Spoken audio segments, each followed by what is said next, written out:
ताई झालं का आता ताई स्तंभाला अभिवादन केलेलं आहे का आपली पहिली? दरवर्षी नवीन वर्षाची सुरुवात विजयस्तंभाला अभिवादन करून आम्ही करत असतो. इथल्या शूरवीरांना त्यांच्या शौर्याला अभिवादन करून वर्षभरातील नवीन आव्हानांना सामोरं जाण्याचं बळ लाभावं ही त्या पाठीमागची एक प्रेरक भावना असते. त्या भावनेतून दरवर्षीप्रमाणे याही वर्षी अभिवादन करण्यासाठी इथे मी आलेली आहे.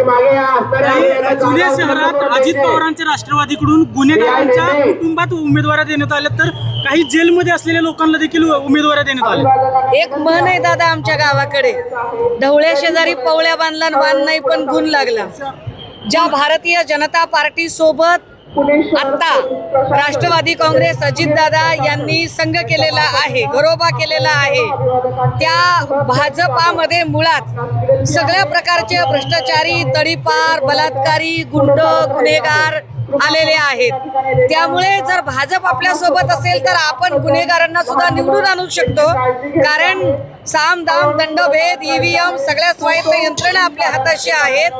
ही एका अर्थाने खात्री मिळाल्यामुळे आणि लोकांना गृहीत धरत असल्यामुळे, कारण लोकांच्या मताची गरजच नाही, आम्ही काहीही करून आम्ही निवडून येऊ शकतो असं वाटल्यामुळे कदाचित लोकांच्या कुठल्याही मताचा आदर न करता इथे राजकारणाचं गुन्हेगारीकरण करण्याचा जो प्रयत्न चालू आहे तो निश्चितपणे निषेधार्ह आहे. काही शिंदेकडनं एकाच वॉर्डामध्ये 2 जणांना फॉर्म दिला गेला होता. हे कळाल्यानंतर दुसऱ्या उमेदवाराने तो फॉर्म काढून टाकला. म्हणजे समाधानकारक जागा पण मिळत नाही. कालपासून उमेदवारी अर्जाच्या निमित्ताने जी राजकारणाची हास्य जत्रा चालू आहे ती अत्यंत रंजक आहे. ज्या पद्धतीने कुणी आत्मदहनाचा प्रयत्न करत आहे, कुणी उपोषणाला बसलेलं आहे, कुणी फॉर्मच खाऊन टाकत आहे, तर कुणी भाजप नेत्याच्या कानशिलात लगावत आहे. हे सगळं जर बघितलं तर मला एकच गोष्ट जाणवते, ती म्हणजे भाजप फुटीच्या उंबरठ्यावर आहे.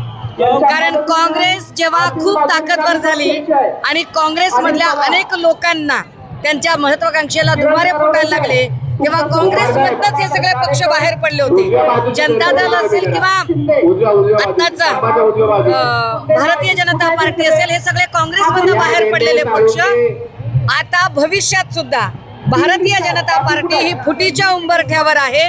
त्या फुटीची ही पहिली जी काही लक्षणं आहेत ती लक्षणं या इलेक्शनच्या निमित्ताने दिसत आहेत. ज्या पद्धतीने देवयानी फरांदेंच्या डोळ्यात पाणी येणं असेल किंवा सुधीरभाऊ मुनगंटीवारांनी आपल्या पक्षाचा उल्लेख करताना शनी शिंगणापूरचा संदर्भ देणं असेल किंवा ठिकठिकाणच्या निष्ठावंतांना डावलून जुने विरुद्ध नवे करत एकीकडे देवेंद्रजींनी सांगितलं की आम्ही आमदार खासदारांच्या पोरांना तिकीट देणार नाही, पण पुण्यामध्ये बापूसाहेब पठारेंच्या नुसत्या मुलाला नाही तर त्यांच्या सुनेला सुद्धा उमेदवारी देण्याचा प्रयत्न जो झाला आणि सगळ्या निष्ठावंतांना डावलून पुन्हा पठारेंच्या संबंधातल्या लोकांना बसवण्याचा प्रयत्न झाला. हे सगळं बघता निश्चितपणे आता भाजप फुटीच्या उंबरठ्यावर आहे. एका बाजूला भाजपमध्ये उमेदवारी मिळण्यावरून नाराजी असावी, तर भारतीय जनता पार्टीच्या पुण्याचे खासदार मेधा कुलकर्णी यांनी एक पोस्ट व्हायरल केलेली आहे की कुछ कहे गए, कुछ सहे गए और कुछ कहते रह गए. मला वाटतंय की अमोल बालवडकरांचा ज्या पद्धतीने प्रवेश झालेला आहे त्याला सुद्धा ही सगळी किनार आहे. आणि मेधा कुलकर्णी यांनी कितीही आदळआपट केली तरी हे वारंवार स्पष्ट झालंय की कुलकर्णींना पक्षात काही फार से उरलेला नाहीये. त्यामुळे त्या बिचाऱ्या फार त्यांचा सात्विक संताप व्यक्त करतायत. मी पुढे तेच म्हणेल की मेधा कुलकर्णी असतील, चंद्रकांत पाटील असतील, सुधीरभाऊ मुनगंटीवार असतील, विनोद तावडेजी असतील, ह्या सगळ्या लोकांमध्ये आता देवयानी फरांदेंची त्याच्यात अजून भर पडली, सीमा हिरेंची भर पडली. ही सगळी जर नावं बघितली तर हे सगळे निष्ठावंत जुने विरुद्ध आयाराम आलेले नवे यांच्यामधला संघर्ष बघता निश्चितपणे फार दूर नाही तो दिवस जेव्हा भाजपच्या ठिकऱ्या उडालेल्या असतात. मुंबईमध्ये तुमच्याच पक्षाचं असं एक काय व्हिज्युअल पाहायला मिळाले ज्यामध्ये पोस्टर्स पाडण्यात आले उमेदवारी न मिळाल्यामुळे. म्हणजे परिस्थिती फक्त तिथेच नाही, तुमच्या गटात पण थोडी अशी फार दिसत आहे. माझ्या शिवसेना उद्धव बाळासाहेब ठाकरे पक्षाचा बॅनर फाडतानाची जी दृश्य दाखवली गेली आणि ज्याच्यामध्ये एक पुरुष आणि एक महिला बॅनर फाडत आहे त्याच्या संबंधाने आम्ही ती सगळी माहिती घेतली. ही माणसं ही आमच्या पक्षाची माणसं नाहीत आणि या दोघांवरही रीतसर FIR दाखल झालेली आहे आणि या लोकांनी हे कृत्य का केलं या संबंधाने सुद्धा चौकशी चालू आहे. ताई, पिंपरी चिंचवडमध्ये जर आपण पाहिलं तर प्रभाग क्रमांक 2 मध्ये छाननीच्या वेळी अनेक आरोप प्रत्यारोप झाले. त्यामुळे आता विरोधकांकडनं बोललं जातंय की निवडणूक आयोगावरती दबाव आहे. त्यामुळे कालची जी छाननीच्या वेळेची रचना आहे ती आजपर्यंत तो निर्णय राखून हे फार गंभीर आहे की निवडणूक आयोगाचा कालचा छाननीचा दिवस होता. छाननीच्या दिवशी अनेक ठिकाणी काही आक्षेप नोंदवले गेले आणि त्यामध्ये एक आक्षेप असाही होता की तुम्ही निवडणुकीचं जे घोषणापत्र आहे त्या घोषणापत्रावर सही केली नाही. मुळात निवडणुकीचा जो अर्ज दाखल केला जातो त्या अर्जामध्ये कोणते कोणते मुद्दे सांगितलेले आहेत आणि ते भरले की नाही याची एक चेकलिस्ट दिली जाते आणि त्या चेकलिस्टवर सही घेतली जाते. निवडणूक अधिकाऱ्यांनी आधी चेकलिस्टवर सही घेतली नाही आणि नंतर म्हणजे एकीकडे भाजपचे फॉर्म मात्र बाद अजिबात होत नाहीत आणि दुसऱ्या विरोधकांचे मात्र फॉर्म बाद होतात. निवडणूक आयोगावर काम करणारे अनेक निवडणूक निर्णय अधिकारी नाव न जाहीर करण्याच्या अटीवर खाजगीमध्ये सांगत आहेत की आम्हाला वरून फोन येत आहेत की विरोधकांचे फॉर्म काही करून बाद करा आणि हे अत्यंत घातक आहे, हे स्फोटक आहे, हे लोकशाहीबद्दल अधिकाधिक चिंता निर्माण करणार आहे. एबी फॉर्म देण्यामध्ये शेवटपर्यंत एबी फॉर्म देण्यासाठी लागला. त्यामध्ये भाजप आणि शिंदेच्या शिवसेनेलाही एका बाजूला उपमुख्यमंत्री अजित पवार पुण्यातील कोयता गँगला टायर मध्ये घ्या सांगतात, पोलिसांना झापतात गुन्हेगारी वाढती म्हणून आणि दुसऱ्या बाजूला गुन्हेगारांनाच उमेदवारी दिली जाते. मला असं वाटतं की पुण्यातले जे पोलीस आहेत या पोलिसांनी नेमकं काय करावं हा प्रश्न निर्माण झाला. कारण आपण पुण्यातल्या गुन्हेगारीच्या संदर्भाने कायम पुणे पोलीस काय करतायत असा प्रश्न विचारतोय. मात्र जिथे गुन्हेगारांना अभय देण्यासाठी उपमुख्यमंत्री सरसावलेले असतील, राज्याचे गृहमंत्री असणारे देवेंद्र फडणवीस हे सुद्धा आपल्या पक्षात गुन्हेगारांना तिकीट देत असतील तर पोलीस यंत्रणेला नावे ठेवून उपयोग नाही. पोलीस यंत्रणा ही मात्र इम्प्लिमेंटेशन मध्ये काम करणारे लोक आहेत. जर गृहमंत्री आणि उपमुख्यमंत्रीच गुन्हेगारांना उमेदवारी देत असतील तर पोलिसांचा सुद्धा नाईलाज होतोय. एका अर्थाने राजकारणाचं गुन्हेगारीकरणाचं श्रेय हे अजित पवार, देवेंद्र फडणवीस, एकनाथ शिंदे यांना जाते. उमेदवारी दिल्या गेल्यात मात्र सचिन खरात गटाने त्या उमेदवारी दिल्या, मित्र पक्षाला त्या जागा दिल्या तर मित्र पक्षाने त्या उमेदवारी दिल्या अशी पळवाट शोधली जाते का? मला काही माहित नाही. मित्र पक्षांना बळी दिला जातोय का? आता ते काय आहे की भारतीय जनता पार्टीची भूक इतकी मोठी आहे, इतक्या लोकांना घेतलं की घरात जागा करण्यासाठी ज्यांनी घर बांधलं होतं अशा लोकांना घराच्या बाहेर काढण्याची परिस्थिती भाजपवर आली. त्यामुळे निश्चितपणे काही लोकांचा बळी जात असेल. मात्र मला आनंद आणि अभिमान आहे की शिवसेना उद्धव बाळासाहेब ठाकरे पक्षामध्ये मात्र प्रत्येक गोष्ट फार काळजीपूर्वक केली गेली.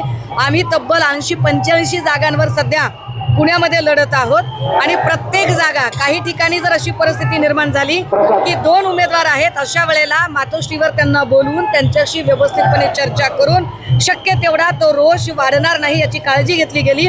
मात्र वाईस वर्षा भाजपमध्ये अतुल सावे असतील किंवा भागवत कराड असतील यासारख्या लोकांनी कार्यकर्त्यांना बोलण्यासाठी सुद्धा वेळ दिला नाही, ज्याचा परिणाम भागवत कराडांच्या समोरच भाजपच्या नेत्यांच्या कानशिलात लगावण्यापर्यंत भाजप उमेदवारांची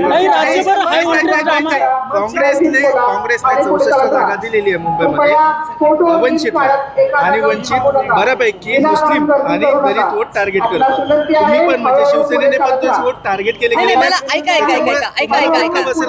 या ठिकाणी एकतर मी जेव्हा विजयस्तंभाला अभिवादन करायला येते तेव्हा माझी भूमिका ही फुले शाहू आंबेडकरी चळवळीला आदर देणारी भूमिका असते.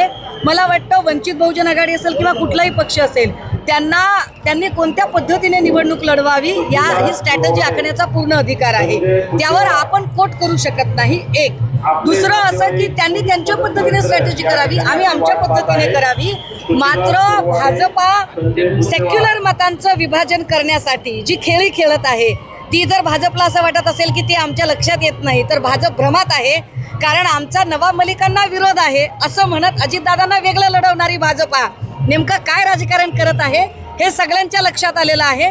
नवाब मलिकांची जर इतकी अलर्जी भाजपाला आहे तर मग नवाब मलिक त्या सगळ्या यांच्या सोबत सभागृहामध्ये बसतात कसे आणि देवेंद्रजी त्यांच्या मांडीला मांडी लावून कसे बसतात. त्यामुळे राज्याचं गृहमंत्रीपद घुसवणाऱ्या देवेंद्रजींनी आधी आपण काय आहोत हे एकदा स्वतःला बघितलं पाहिजे. काही मनसेच्या प्रचारासाठी तुम्ही जाणार आहे का आणि मनसेचे उमेदवार आहेत, मनसेचा प्रचार करणार आहे का? मी आता पुन्हा एकदा मला वाटतं एक चांगली ओळ नवीन वर्षात सांगितली पाहिजे. एका चांगल्या शायराने म्हटलेलं आहे, कल हमारे घर की दीवार क्या गिर गई, कल हमारे घर की दीवार क्या गिर गई, लोगों ने आने जाने का रास्ता बना लिया. भैया अब हमने वो दीवार फिर से नए सिरे से बहुत पुख्ते तरीके से मजबूती से जोड़ दिए है और नए साल में पूरे गिले शिकवे हम सारे भूल कर फिर इकट्ठे आए हैं. नवीन वर्षाच्या निमित्ताने मी मनसे प्रमुख राज साहेब आणि त्यांच्या संपूर्ण कुटुंबियांना शुभेच्छा देतो. काही एका शाखा प्रमुखाने उद्धव ठाकरेंना पुण्यातील शाखा प्रमुख आहे त्यांनी पत्र पाठवलं आणि जागा कमी भेटल्यात म्हणून पुण्यात ठाकरेंची सेना जी आहे ती काँग्रेसला विकल्याचा आरोप केला असेल. त्यांचं काही म्हणणं असेल तर नक्की समजून घेतलं जाईल. मुळात पत्र लिहिणारे कोण आहेत आणि ते किती वर्षापासून पक्षात कार्यरत आहेत, किती सक्रिय आहेत हे सुद्धा तपासलं जाईल. कारण माझ्या माहितीप्रमाणे पुण्यात जे जे लोक सक्रिय आहेत, जे जे लोक काम करत आहेत, अशांपैकी एकाकडूनही कुठल्याही प्रकारची तक्रार आलेली नाही.